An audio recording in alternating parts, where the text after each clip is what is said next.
Welcome to I'm Too Busy, an interview-based show hosted by a talented makeup artist, Christina Flack. Christina offers viewers a unique blend of personal stories, inspiring journeys, and practical beauty tips. Join the conversation as Christina features successful individuals from various industries who share their insights on health, wellness, makeup, and the keys to their success. So now, please welcome the host of I'm Too Busy, Christina Flack.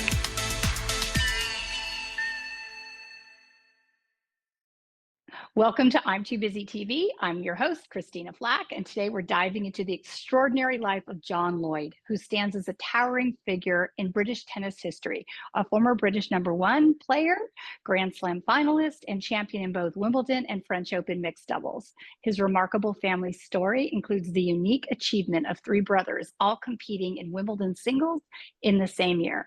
For the past 2 decades, John has been the voice of tennis for BBC, bringing the sport to life with millions of viewers. His journey encompasses high-profile marriage to tennis legend Chris Evert and personal battle with cancer, all of which he faced with candor and courage. He is also the author of Dear John. And I'd like to welcome my friend John Lloyd. Hi, John. How are you? Good. Nice to see you. How you doing? Very good. Yeah, it was a beautiful day here in South Florida, so it was all nice. Can't complain. February and 80 degrees. Can't beat that. You can't. And you got to play your beloved golf, which I know you love golf. so much. Yes, Amazing. I'm not very good at it, but I love having to go at it. What the heck? All good golfers say that they're not good at it, just so you know. Okay. Yeah. So John, why don't you tell us a little bit about your early days when you started playing tennis in, London against the garage wall in Essex? Well, yes, we had my parents, we lived in a very small little house, about 1,600 square feet, and we had 4 kids with an outside bathroom. So that was nice, especially in winter, sitting on that toilet seat in December. Oh my gosh. No. But we had a family of tennis people, which was great. My brother David, who's 6 or 7 years older than me, he was already a good player by the time he was 12 years old. He was ranked in the top 3 or 4 in Britain. And so for me, it was something I wanted to try and copy. And my younger brother, 2 years younger than me, wanted to sort of copy me. But we did spend a lot of time, both of us, playing, hitting balls against the coal shed out in our tiny little garden, playing volleying games and imagining that we were playing at Wimbledon against some of the great Australian players who were my heroes at that time.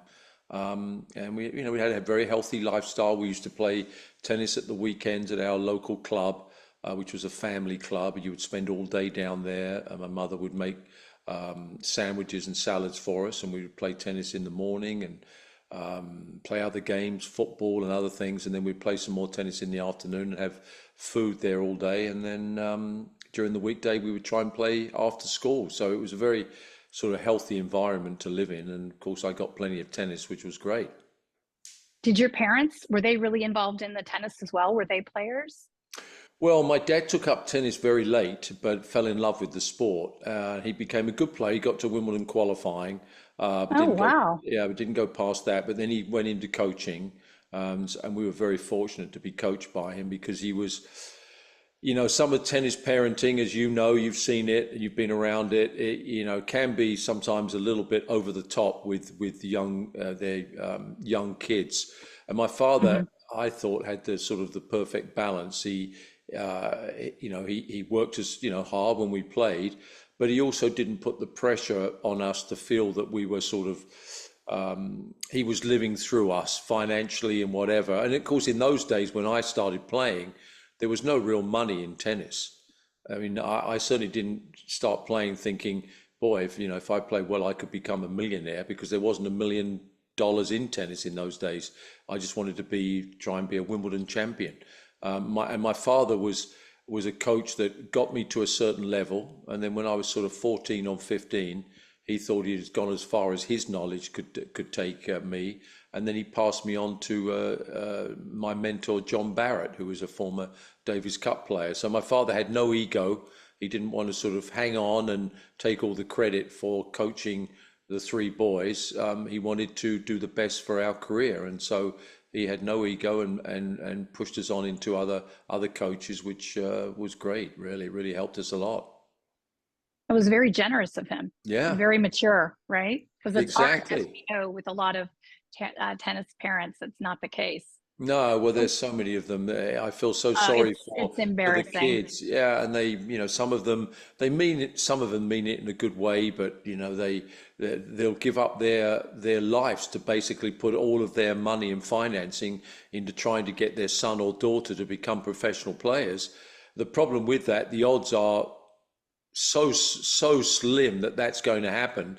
And how would you like to feel if you're a 10, 11-year-old and basically your parents, that your parents have mortgaged their house, stopped having holidays, doing everything just so that you can make it? I mean, it's admirable in some ways, but it also puts pressure on the young kids, and it's not a good way of doing it. And I've seen so many families ruined by the pressure that they've put on their kids, and then the kids rebelling, and in the end, they don't have a relationship, and their whole family has sort of been destroyed by hitting a yellow tennis ball over the net. It's so ridiculous. It is. And there's already enough pressure on them to compete. And then to add that family pressure, it's really unfair, and it's so unhealthy. What was it Correct. like? What was it like when all three Lloyd boys were playing at Wimbledon? That must have been so exciting for your family. Yeah, it was a special time for us to all get in. It's never been done before and may never happen again. Who knows? And see my father and my mother, because they sacrificed so much for us. They never had a holiday, literally, until we started making money, and we could send them to places, because they all the money that they had, we would go off in the summer and play small tournaments and stay in bed and breakfast places. My mother would come with us, and we'd play these events, and that was all their sort of money that they'd saved for holidays and so on. And when we saw them at Wimbledon, and they turn up at the gates there and walk in and see their three boys playing, I think we all felt like at least we're sort of putting a little bit back, and that it's sort of been worth it for them, and to Right. see their faces with us competing was something very special. What moments defined your journey to becoming British's #1 player? Well, I think I was fortunate that in my era, there were a lot of other good British players that came up at the same time. And so we had a lot of competition around, which was great for us. It was obviously a goal for me to become British #1. It was a big honor. My work ethic wasn't as strong as it should have been, but I was fortunate that I had a decent amount of talent, that I could get to a good level without maybe working as hard as I would have liked to have done, or should have done, should I say. But it was always sport. It was such a wonderful thing in our family, and I think for me it was just a question of trying to become that British #1. That was my goal, and then from there going further up the world rankings, and what a wonderful life for me to have been fortunate to have played in all these wonderful places, and meet the most amazing people that I've managed to on my journey. And it continues to this day, still playing with people that have achieved so much in the world of politics or in business, and to be around those people and have fun with them on the tennis court has been I've been very fortunate. I heard on another podcast that you were on that you were talking about the difference between a good player and a great player, or a legendary player. You mentioned the difference. You were talking once about how Chris had lost in a tournament, and she was really foul on the way home, and you thought, all right, let's go on holiday and sit on a beach and relax. And she's like, oh, hell no, I'm gonna go play until I beat that person again. And so do you agree with that? Yeah, I mean, I think the champions, they have something special. People always ask me, have they worked on it, or are they born with it? And I think it's a combination of both. I think that special, that hardness that they have, that will to win. I'm not so sure you can teach that. I think you can help it, but I think you're born with that to a certain extent. And Chris, and many other champions that you and I have been around and know, Right. that they have that special thing where they're willing to run through a brick wall to to get the results. And I remember a couple of stories, the one that you just mentioned with Chris, but another one slightly different, but the same sort of thing. I remember once with Jimmy Connors, and we were playing an event in Philadelphia, the Philadelphia indoor event, which was a big event in those days. In those days, they didn't have the facilities that they have nowadays in tournaments, and we only had the one main court, so there was no practice available. Matches were basically started at 10 o'clock in the day and then went on till 2 or 3 o'clock in the morning. And I remember Jimmy and I both won our first round matches, and then Jimmy said, tonight we're going to do something different. And I said, what's that? And he said, well, we're going to wake up, we were in different rooms, obviously, and we're going to go over to the Spectrum where we played, and we're going to play at 3 o'clock in the morning for an hour. I heard that story too. It's unbelievable. Yeah, I was like looking at him saying, are you insane? I'm sleeping. What are you talking about? Right. He said, no. We need to get practice. And so I did it. And I remember going to the indoor place, freezing cold, getting in, putting clothes on. And then for the first half an hour, I couldn't even see the ball. I was in a coma. And then we finished for an hour, and Jimmy said, you realize what we've just done? And I said, yeah, I've missed a night's sleep. And he said, no, you're not getting the point. We've got something psychological over the rest of the players in the draw, because no one else has practiced one-on-one like we have just done. And right. And for me, it was like, okay, great, Jimmy, but don't ask me again. How about that? That's the sort of the edge that he wanted to have over his fellow players, and that would never have. I would just never have even thought of something like that, and I sure as hell didn't want to do it again either, and I didn't. Can you share with me your most memorable Grand Slam experiences?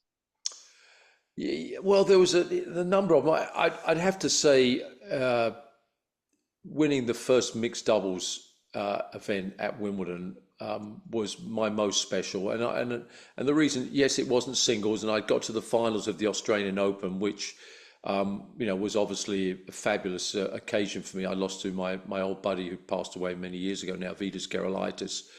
Right. Such a tragic thing for him. He was such a wonderful man, and it happened way too soon. But that was wonderful. But winning the mixed doubles at Wimbledon was something special, because obviously it was in my home country. And I remember being presented with the trophy in the royal box, which is what they do for the mixed doubles. And I remember looking down to the box where players' guests were, and I remember looking at my parents and looking at their face, and they were just in this blissful beaming. And again, I thought to myself, all the sacrifice that they've made, hopefully I've given them just a little bit back to see, their son holding a Wimbledon trophy. So for me, I'd have to put that down as my most memorable of the slams that I've played in. Oh, I can only imagine how proud they were. What was the transition like from player to Davis Cup coach and captain? Well, big difference, obviously, playing because tennis is a selfish sport. I mean, you prepare and you do things for yourself to make sure you're in the best position to play well, and then all of a sudden you're coaching players, and tennis players are all different. You can't treat them all the same. They're all different, and you've got to try and sort of make sure that the team has a good team spirit, and you've got to be able to read the players and know what works for some players. Some players are better practice players than others. Some players you need to talk to a lot before a match. Other ones you keep it quiet and let them do their own thing. It was different, sort of giving a lot more than what you were used to when, as a tennis player, you were used to receiving and not giving. And when I was captain, even more so, then you really had to deal with people, and you were the boss. You had to organize the practices, the food, the hotels we stayed in. And again, just knowing the different egos for players. And I had a few big egos in some of my teams, and you had to sort of try and manage it the best way possible so that they would give their best performance on the court. I loved the job. Gave me a lot of heartbreak at times. We weren't very successful towards the end. We started off well, and I got a lot of stick for it and all that stuff. But the bottom line was, I was extremely proud, and for me to have been the coach and Davis Cup captain of Great Britain was, to me, two of the biggest honours I ever had in the sport. No, it's monstrous. What inspired your move into tennis commentary? Well, actually, it came really by an accident in a lot of ways, because after I retired, I was lucky, because I think a lot of players, particularly the great players that have certainly made enough money where they don't have to do anything, and I always hear to them, even to this day, when they're getting close to retiring, or they even do, and they say, I'm so happy now that I can just relax, no more traveling, no more packing suitcases, I can relax and sit on the beach and so on and so on. But that lasts about 6 months, and then after that, Right. it's like, holy cows, I'm used to the regimented lifestyle, the practice, the getting up, the training. It becomes part of your blood, getting on a plane, and you miss it. Well, I was fortunate that when I stopped, I certainly, didn't have sort of enough money where I could just sort of stop, and I didn't want to, and I got into team tennis and various other things. So I didn't go cold turkey. And then all of a sudden, commentating, which was something I'd never really thought of, just by chance, my ex-wife was very friendly with the HBO, the producer of the HBO tennis events, and in those days, HBO did the 2 weeks of Wimbledon, and they did it in a big way, and they paid very well. Right. And Arthur Ashe, very sadly, had passed away, and there was this opening, and my ex-wife suggested that I talk to the producer about possibly working. I'm British and so on and so on, and a reasonably big name over there. And I thought, well, what the hell? So I called him up, and he said, yeah, let's do a screen test. And I said, well, what the hell's that? And he said, well, you're going to do a test where you'll commentate with one of our commentators, which was Jim Lampley, who was a very famous boxing commentator, but also did Wimbledon for many years. And we'll put you in a studio, and you'll commentate on a recorded match, but we'll have the headphones in, and we'll have all the production team, and it will be like you're actually doing a live match. And I said, okay, let's give it a go. And I did it. I tried it. We're in the studio in Los Angeles, and I had this earpiece, and I've got this producer telling me instructions in my ear. And while I'm commentating, I didn't know what the hell was going on. So a couple of times he would say, okay, John, at the next changeover, we're going over to court 13. And I would say, oh, okay, got it. And he said, no, don't say that. And I said, oh, okay. No, he said, no, don't say that. You're talking live to the TV. Don't say anything. And I went like that with my thumbs up. He said, yes, don't say a word, because you're talking, into the microphone and people can hear you. Right. Took me a long time to get used to that, of commentating while someone is shouting in my ear. And the funny thing was, at HBO, because I'd never worked for anywhere else, so I thought it was normal. But some of the stuff that the directors were saying to the staff, I mean, they were using F-bombs and every swear word you can imagine. I'm trying to commentate, and I've got my producer in my ear telling the cameraman number 5 that he was effing up, and what that F is going on, and screaming at him while I'm commentating. And it's going on in my ear. It's so distracting. Oh my gosh. Right. And I'm trying to talk about someone's forehand down the line, and someone's screaming in my ear about that they've messed up with a camera angle. And it took me a while to get used to that, but I did, and it was a bit of a struggle. And then after a few years, I moved into the BBC, and it was so funny to see the difference between the crews. I mean, the producer in my ear at the BBC, when someone messed up, it would be so much like the old gentleman style of Britain. The guy would say, cameraman number 3, come on, I told you that we need to move a little bit quicker. Can you do a little bit better, please? I would expect you to do this and that. No F-bombs, no swear words, no screaming. It was like night and day between the two productions, but I enjoyed them both. But it was certainly a big change going from being on the court to commentating. And I remember Ross Greenberg was my producer, and when he signed me up for 2 years, he said, listen, John, you are now a commentator. You're not a player. And you've got to understand that the players, I know that you know some of them, but you've got to be, when you're commentating on them, you can't do them the favors. You've got to be honest in your broadcasting. If you're not honest in your broadcasting, then your commentary, your commentating career will be very, very quick, and it will be over before you can say boo. And I remember the first year I commentated, I was doing a match, and it was between Boris Becker and someone. And Boris, even though he was younger than me, was a friend of mine, and I'd hit with him for many years. And he'd also loaned his house. He had a house down in Palm Springs. For when I got married, he allowed me to use the place for a week for some of my out-of-town guests. So I was pretty close with him.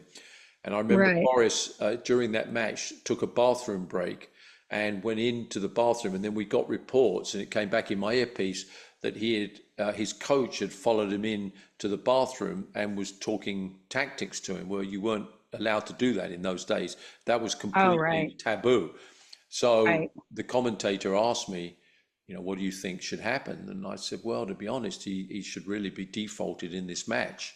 Well, of course, that didn't sit too well with Boris when he heard, and all that sort of stuff. And he wasn't too happy with me for a while, but that was my job. It wasn't that I was going out there to barbecue a tennis player, but if a player did something that wasn't right, behaved badly, or was playing badly, it was my job to say that on the TV and not to soft soap it and let them get away with it, because that was my job. So it took a bit of time for me to get used to doing that. I bet. Was he defaulted from that match? He was not defaulted. No, he was not. But he was offended. Okay, but he was. Yes, but he was annoyed because he'd heard what I'd said.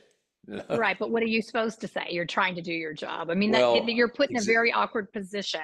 Correct, but that was a no-win situation there, right? It really wasn't, but I had a 2-year contract, and they were paying me a lot of money, so that was my job, and I had to do. Right. I had to do it, and it's different when you're on the other foot. When you're a player, you don't like to hear criticism, but when you're a commentator, you do have to do that sometimes. And I liken it to the fact that for tennis players, you are going to have bad days. You are going to have days where you play badly or you choke.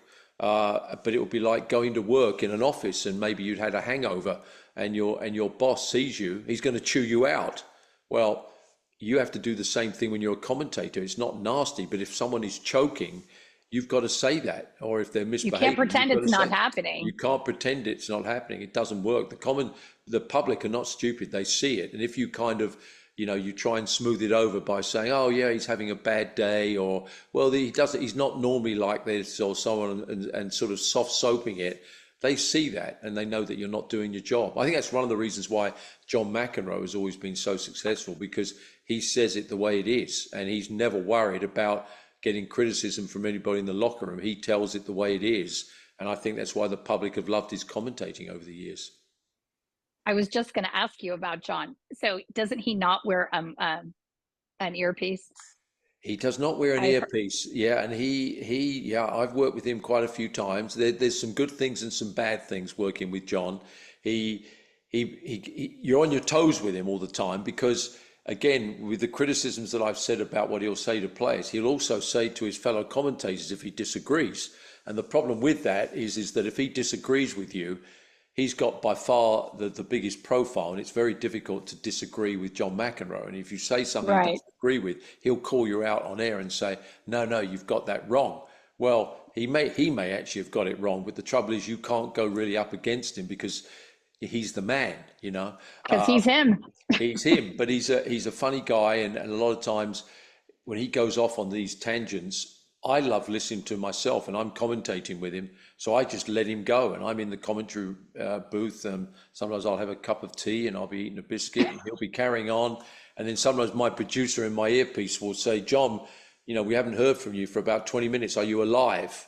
And I'll say, yeah, I am, but but John's doing his thing, and I'll just let him go. And then of course we had a famous incident that was live, and I hope this is okay to say on say whatever you can say. You can say bad words. You can say whatever you want. Okay, well, it's just like we were talking if we were at a dinner together. Oh, beautiful! I love that. Well, one time when I was with Johnny Mac commentating, and we were doing a match live on the centre court, and it was semi-finals of Wimbledon between Tim Henman and Goran Ivanisevic, and Tim Henman was up 2-1 in this huge match, and then it rained. And in those days, of course, they didn't have the roof, So when that happened and there was going to be a break for 20, 30 minutes, whatever, they would bring a camera into the booth where we were sitting right on the court, and they would face the camera at us, and Johnny Mack and myself would have to look in the camera. Sue Barker, who was our presenter, she'd be in the studio and she'd be looking at us through a monitor, but we weren't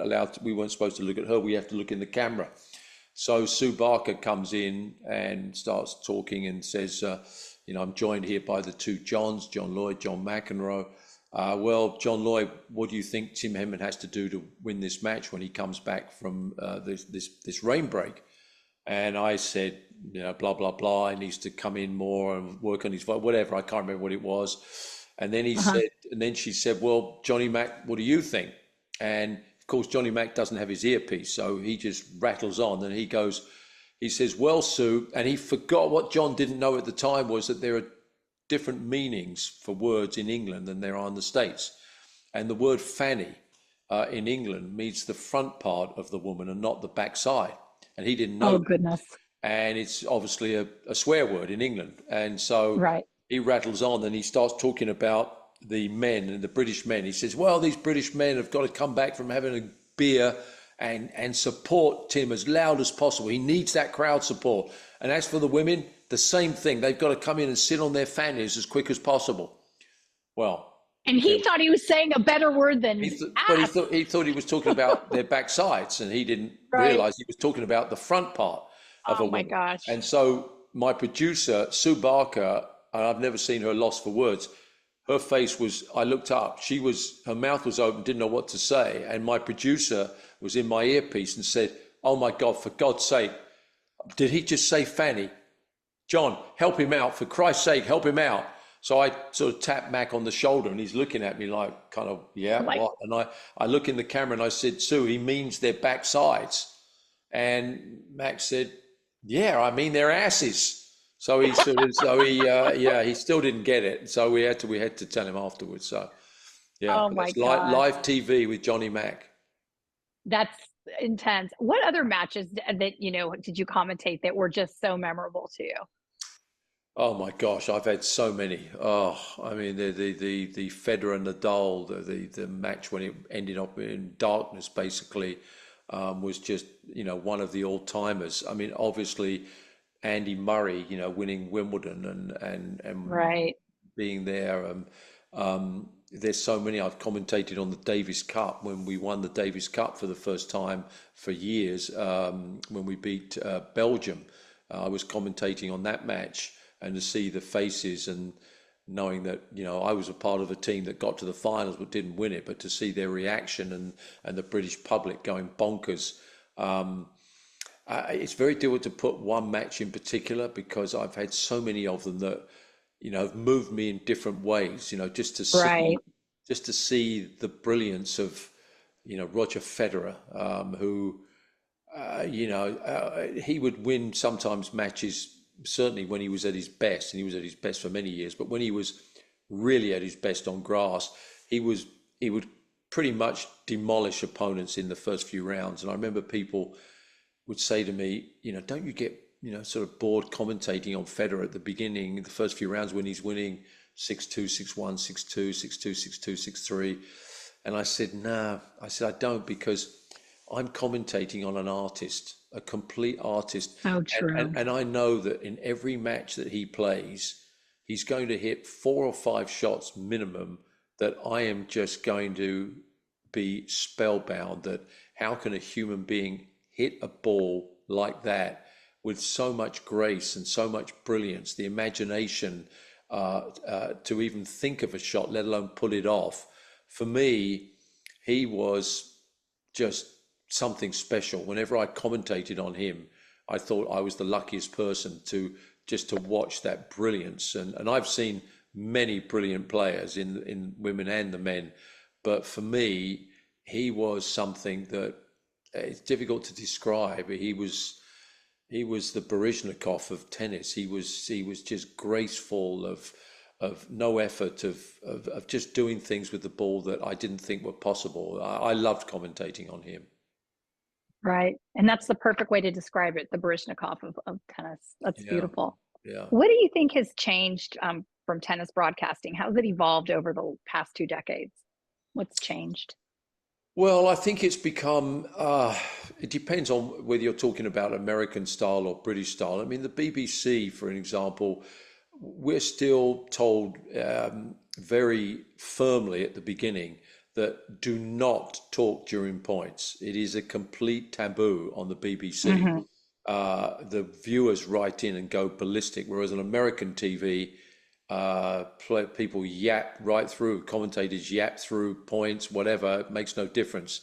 And it's kind of, verbal diarrhea in some ways. They just never stop. I mean, I think that's what they're told to do. Whereas on the BBC, we're told to pause. We're told to let the match breathe.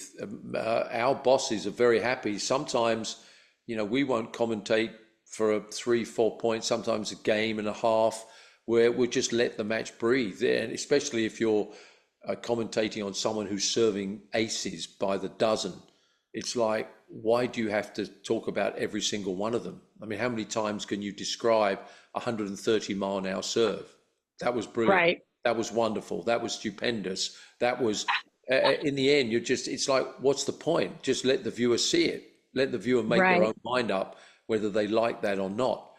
So I would say that in Britain, the BBC hasn't changed that much. I would say that we use, obviously, as the modern game, we use a lot more statistics now, a lot more, graphs are put up with things where the ball is changing and where they're standing and all that stuff. Whereas in my day, none of that stuff existed.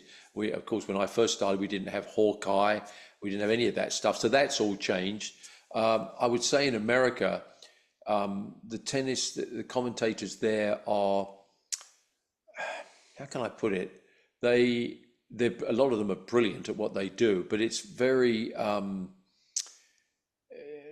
they're very book smart, but they know percentages and statistics and this and that. And I think you have different audiences. I'll give an example. When I first started, now times have changed, but it's not that much difference. But in the BBC, when I first started, the late great Dan Maskell was still commentating. Now in America they wouldn't know him, but he was the most famous commentator, and he had about 5 or 6 catchphrases that he would use, and he really very rarely talked about the real mechanical things about tennis, about grips and so on and so on.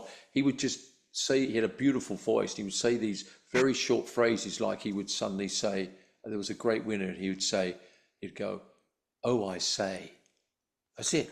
"Oh, I say." And I'm sure some people were saying, "Well, what did you say?" You say what? What did he say? And he'd say, "Oh, I say." And he would say, "That was a peach of a shot." And then he'd go, "Ah," and he would go like this.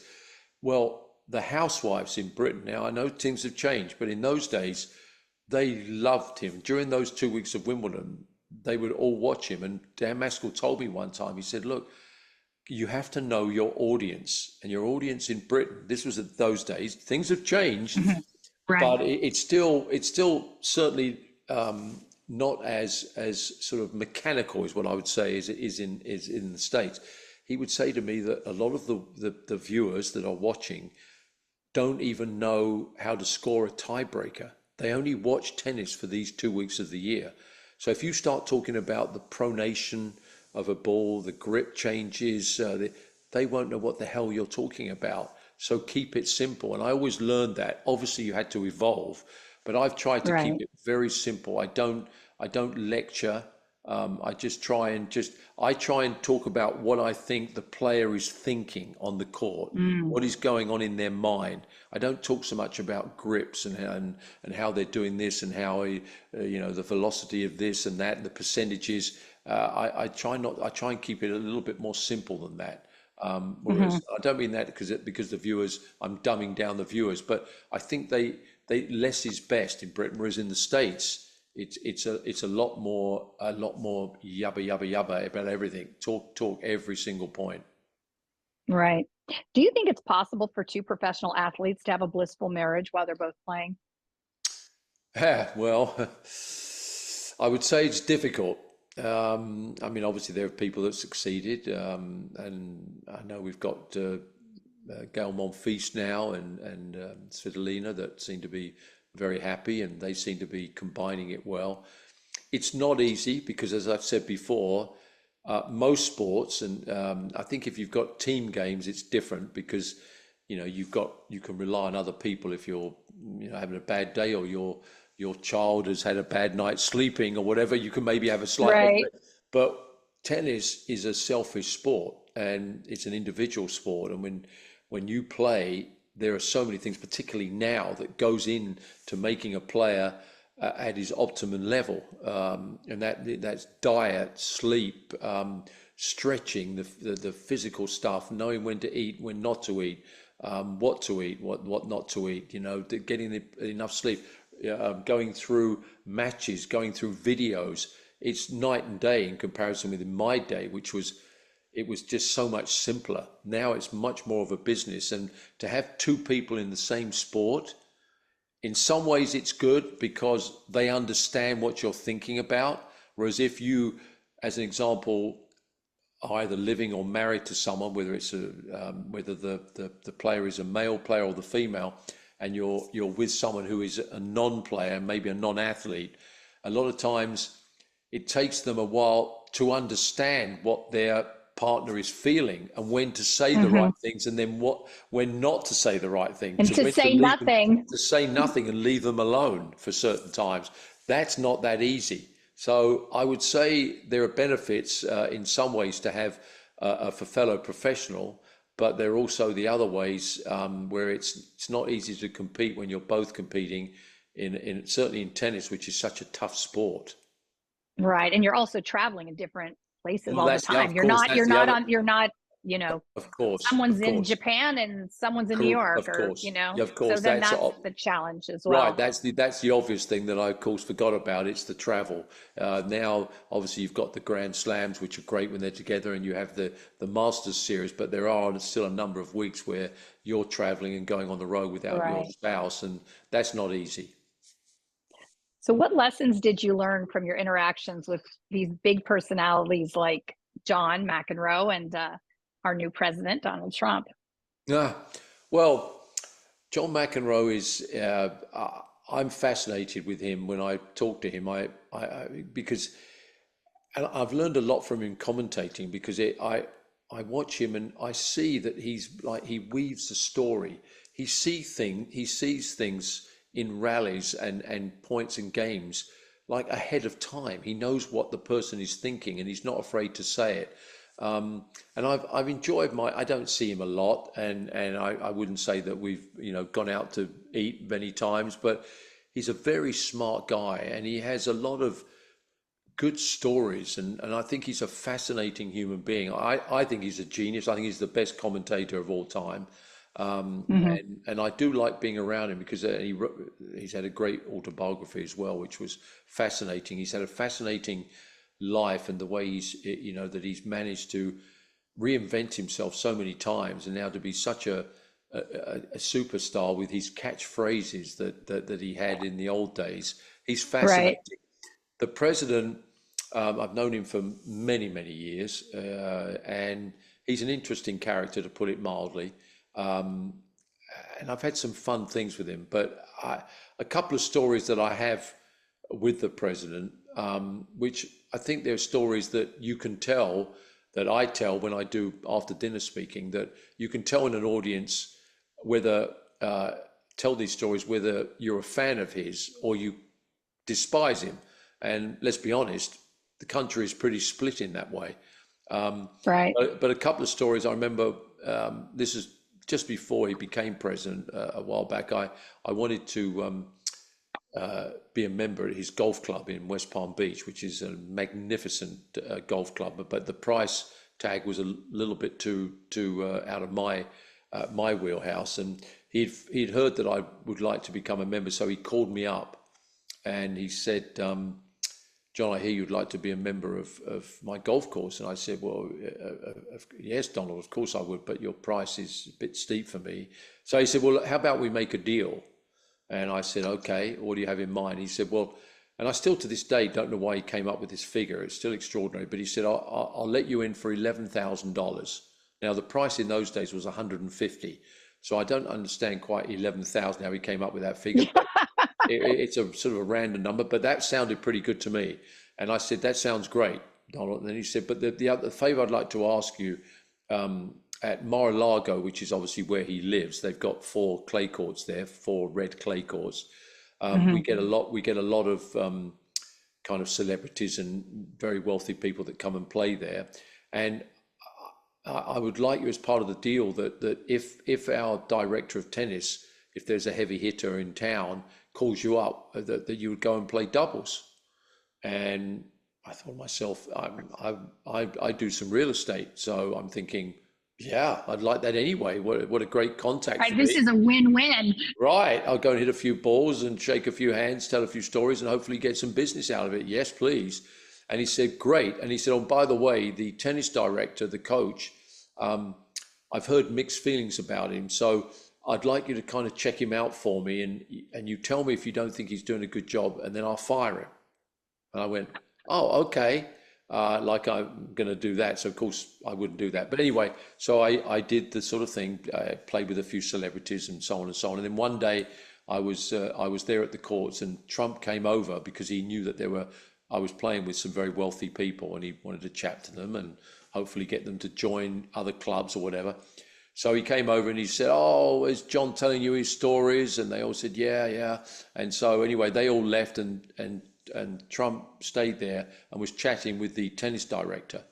And then the tennis director, after he'd left, came over to me, and he was a sort of a shy guy and small guy. And he came up to me and he said, John, I just want you to know that I've got your back. And I said, you've got my back? What do you mean by that? And he said, well, it wasn't the president at the time. Mr. Trump said that you had done a deal with him, obviously, and that you've played here, and that you'd join his club, he's joined his club for a very good fee. And I said, yeah. And he said, well, he asked me if I was doing a good job. So I had your back, and I told him you did a great job.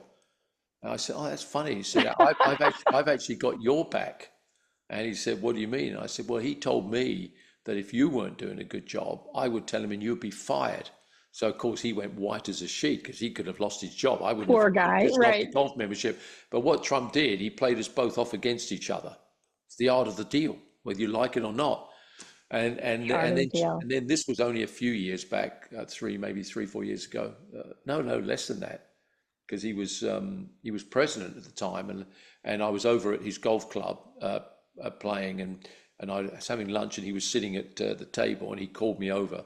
So I went, chatted with him. I said, how are you doing, Mr. President? He said, great. And then he said, John, how would you like to possibly be do some celebrity teaching at Mar-a-Lago? I think he'd forgotten about the old days kind of thing. And I said, yeah, I said, that sounds quite good. What do you have in mind? He said, I think I could talk to the director, and I could get you $500 an hour, and I'll take $250.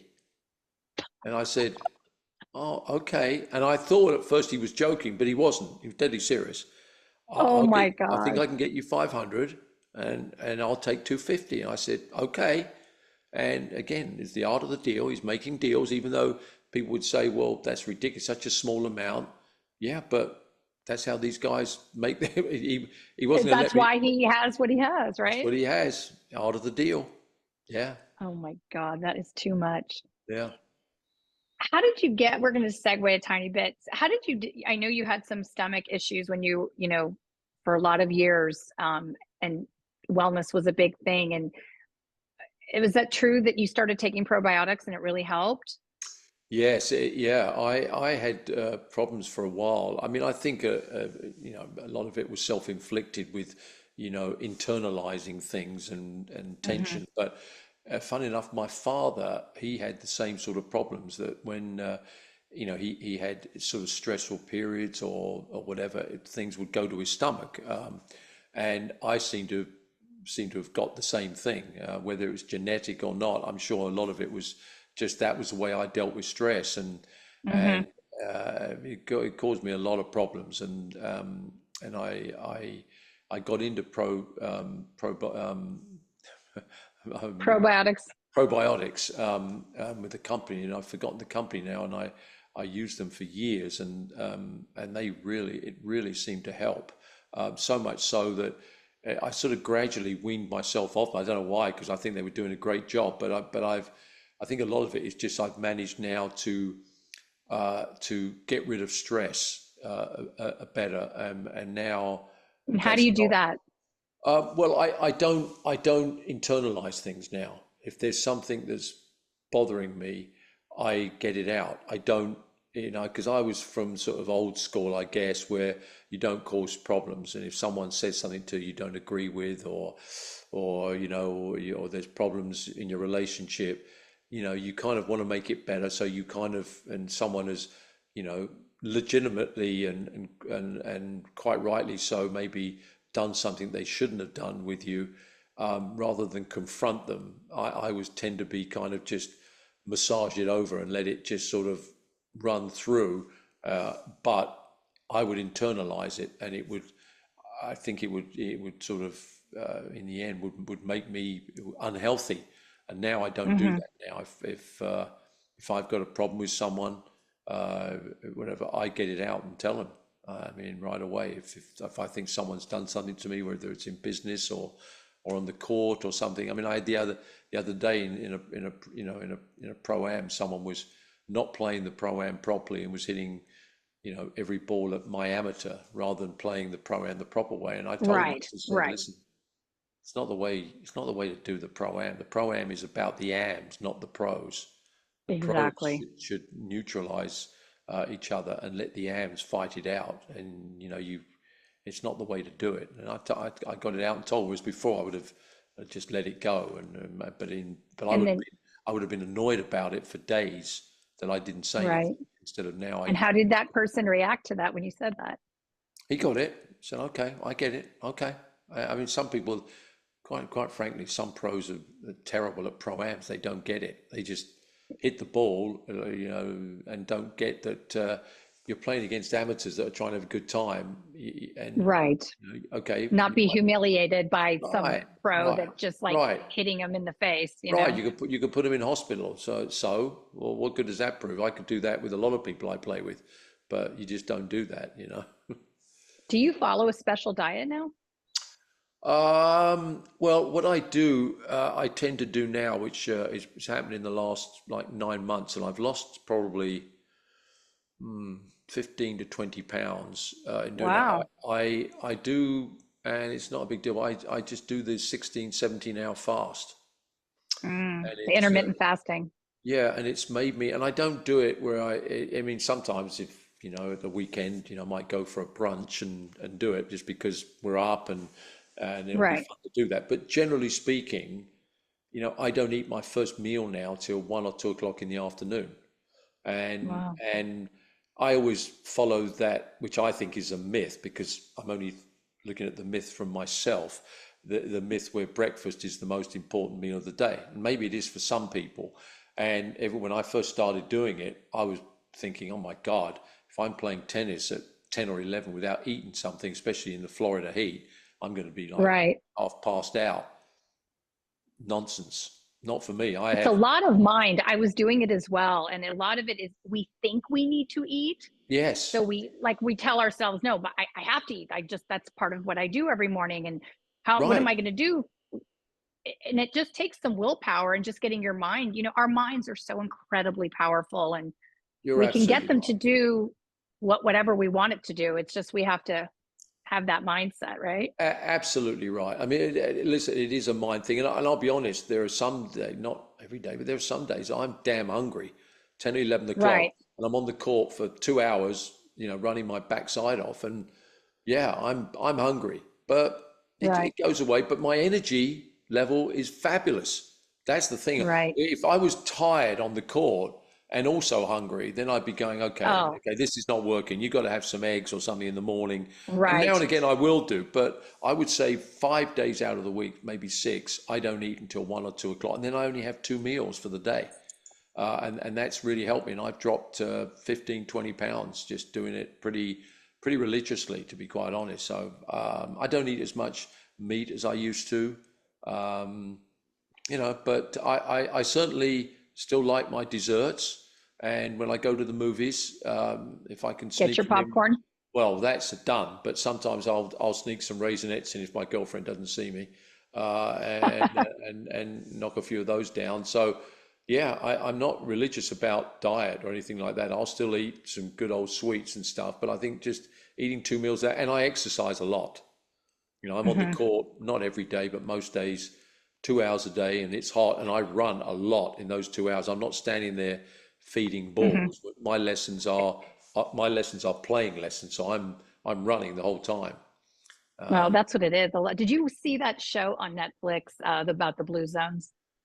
no, Oh, you should watch it. It's really interesting. And it's about there's these certain blue zones all over the world that they have more centenarians, more people that have lived to be over 100 years old. And they did a study on these people and they're like, why are you living so long? Is it diet? Is it like genetics? What is it? But one woman had said, she was Italian, and she said, it's my faith. And what it really was she would go to church every day and she'd huh. walk up this hill, and so it goes right to what you were saying about movement. It's just, Yeah, to have a healthy life, it's just a lot about, moving and not being sedentary, and, yeah. eating clean and doing all these different things and having purpose, waking up with passion for life and happy, what you're doing and enjoying, I think is Mm, super important as well. So you're a cancer survivor. yes. Um, and so thank goodness. Mm. How long has that been that you've been cancer free? I've been free now about 7 years. I go now it's actually 9 months. I go for a test, and I'm always a bit edgy for a couple of days because they take a blood test, and then Hmm. you come away, and then they call you up and say your cancer's undetectable, which is obviously, great. The best news ever, right? Yeah, that was the best news.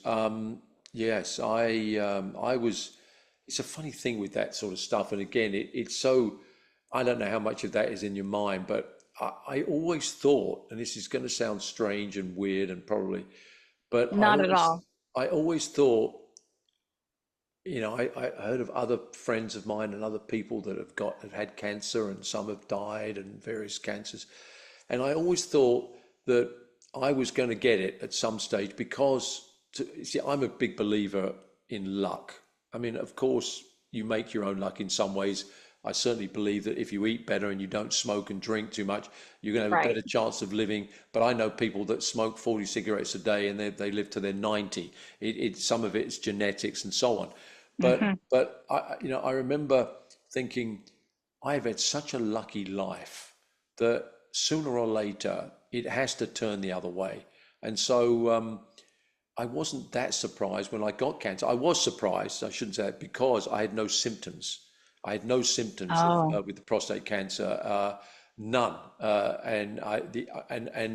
But again, luck, and I consider it luck. The luck was that, well, this is going to sound a bit nasty, but I don't mean it in that way. But I was, I'm not sure if I was actually divorced, but getting divorced from my second wife, and I'd moved to Florida, and I was not a great person in going to the doctors for checkups because, to be quite honest, other than two knee replacements and a hip, which are obviously tennis related, right. I'm never sick. Touch wood. I mean, it's Hmm. why. Hmm. So I was not religious about going for yearly checkups. Just, I thought, what? I thought if I feel bad, I'll go and have a checkup. And I came to Florida and I had a couple of weeks where I wasn't doing anything. I was just finding my feet. And I thought, you know what? I better get a doctor, a dentist, a dermatologist, and get rid of all that rubbish and get all my checkups in one go and start the ball rolling. So I did. And I went to this doctor and did all the examination and then had a blood test or whatever like they normally do. And literally 2 nights later, I'm funny you remember these things. I was at an event and Tony Blair, the British Prime Minister, was speaking, Oh, and wow. he was literally about to speak. And I got a text and said, call the doctor. And it was about 7, 8 o'clock at night on a Friday. And I'm thinking, that's a bit strange. So I called him up and he said, look, your PSA level has jumped up big time. You need to see a urologist like now. I was like, whoa. And that's it. So in other words, what I'm saying, if I hadn't have gone in for that checkup, I would not have caught What it. a blessing. What a blessing. No. And then the other blessing is that in the last 20 years, I've been very active in playing in the Prostate Cancer Foundation with Michael Milken, who has 3 events a year. We just had one in Palm Beach, and we have one in Indian Wells during the tournament, and then we have one in the Hamptons before the US Open. And I've played them for 20 years, basically, and done 3. So I'm part of the family. And as soon as I got this diagnosis, I went straight to the top man there. He took a look at my charts and, did a second opinion, told me exactly what I should do, and basically gave me 5 doctors who I should go to for the surgery. And he said, I'm not allowed to tell you who to go to, but on the 3rd or 4th one of the doctors, he said, this doctor reminds me of Jimmy Connors when he was at his best, with his tenacity. So I'm thinking to myself, well, you didn't say the other guy reminded me of Federer, or the other guy. There was no other tennis analogies. So I'm figuring, okay, he's steering me this way. So I went to this guy in Chicago, and I got very lucky. I tell people, and it's not because, that I did anything. I got a good doctor, and I'm lucky. I've been very, very lucky. So I consider myself very, very fortunate to have. Well, it's so important.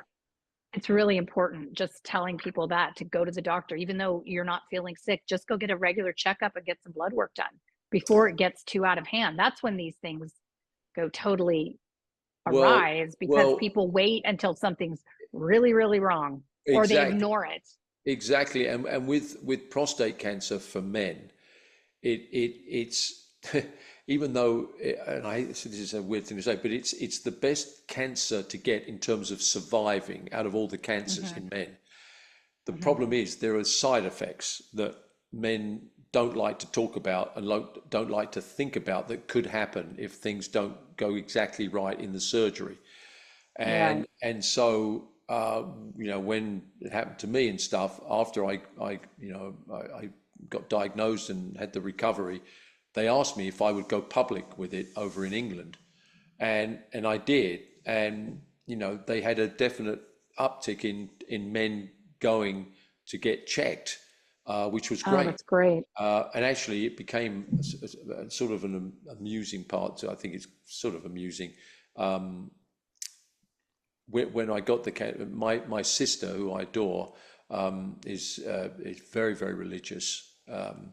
And she has a strong faith, which I think is wonderful. I'm not that way, but I certainly respect her. But she's always, in a nice way, tried to sort of convert me. And she's always told me that, John, this is good for you if you, I don't like to think of the consequences that if you don't, have that faith and so on. So I get it, Anne, you're wonderful, but it's not really for me. And she's always saying, yeah, but things will happen if you don't, please, and all this. And she's always nice about it. But anyway, at the Milken event in Indian Wells, this was a year or 2 after the prostate cancer, and I'd done the public address for it. The head of the foundation always gets up to make a speech when we're at the sort of the event for all the sponsors, and he got up to make the speech, and he said, "Oh, by the way, today I'm going to do something different. I'm going to talk about prostate cancer and the things that we're doing to help improve it, and I'm also going to compare John Lloyd with Mother Teresa." Well, I'm sitting next to my daughter and my best friend on the other, and they're looking at me going, "Dad, how is it?" And she said, "How is that possible?" And my friend said, "Yeah, how is that possible?" And I said, "I have no idea. All I can imagine is she's going to say that Mother Teresa's this wonderful person and Lloyd's a pervert. I don't know what else he could say about me. I'm figuring it's got to be one or the other." But he was very nice. He didn't need to say it, but he got up and said, that I had gone public with my diagnosis, and a lot of people had got checkups. So he was exaggerating. Mother Teresa, there's about 9 miles away from that. But anyway, I immediately, the next day, I called my sister up, and I said to my sister, "Anne, I'm just going to tell you something. I just last night got compared with Mother Teresa." I said, "I know you've always told me that I'm likely to go down to the basement level when I pass away, but I said, Mother Teresa, I've been compared. Is there any chance I can at least make it to the lobby level?" And she said, "No, I'm afraid not." I went, "Okay, got it." She wasn't buying that. No, she wasn't buying it. God. No. John, where's your happy place? My happy place. I'm a happy guy. I'm happy right now. I've got a wonderful partner, got wonderful kids, lovely grandchildren. I mean, I don't consider it work when I'm doing it. When I teach tennis some hours, I still go and do some beautiful events, meet some lovely people, live in a lovely place, got great friends. I'm unbelievably lucky. I'm happy now as I've ever been in my life, and consider myself very, very fortunate. How do you want people to remember you? Well, I would just say he made me laugh. That's He the made best. me laugh. He made me I laugh. like that. I like making people laugh. I do too. Yeah. I think that's like the greatest thing is when someone can make me laugh. Like it's Yeah. so much Yeah. fun. I love that. I do that, and just, yeah, he had a good sense of humor, made me laugh. I love That'd that. be Did you fun. ever play against my husband? You know what? I did not. No. He was a hell of a player, obviously. He's younger than me, and I never got to play. But you know what? I have to be honest with you. I may have done without knowing it, because I am the worst at remembering matches. And I don't mean that in any disrespect to Ken. It doesn't matter No, who I it know. was. I mean, there's so I- many. I mean, how can you remember? Well, there are so many Especially players. if they were new and coming up, when he and Goose were coming up, you might have played against them in doubles or something. Or Yeah, singles. I am so bad. It's actually quite embarrassing, because sometimes I had one guy came up to me. I'm not going to mention his name because I don't want to embarrass him, but he was a good player, not a great player, but a good player. And he was a friend of mine, and he asked me if I'd play doubles with him. And I said, sure, for a few tournaments. And I couldn't remember that we'd even played, and we played like 5 tournaments, and he was not as good as me or whatever. And he came up to me and he said, God, do you remember when we played? And I said, we did. And he said, yeah. He said, we got to the finals of LA. We beat Smith and Lutz, and we got to the finals. And I said, sheesh, I must have been a hell of a player, because you were shit. And he loved it. But I mean, I said that, and he had, I knew he had a good sense of humor. But my point was, I'd forgotten that, and we got to the finals of a tournament. I mean, it's That's mortifying. crazy. And it's not like It my is memories, mortifying. but just I don't remember matches. I remember a few good ones and Right. bad ones, but very few. So Right. maybe I did play against Ken. I don't know. Oh, that's great. Yeah. John, I want to thank you so much for being here today. This has Oh. been such a thrill to chat with you. You're one of my favorite tennis people. You're one of my favorite people. Oh, But I thank just you. I want to thank you appreciate it. so much. And I wish you nothing but love and light and happiness and good health, of course. Thank you. Anytime. I loved it. It was Thank really, you. really fun seeing you. Thank you so much. I'm Christina Flack, and I'm too busy. I'll see you next week. This has been I'm Too Busy with host Christina Flack. Tune in each week as Christina approaches the concept of success holistically, recognizing that achievement is not solely measured by financial triumphs, but also by maintaining a healthy work-life balance and focusing on self-care. Wednesdays, 7 p.m. Eastern on the Bold Brave TV network, powered by B2 Studios.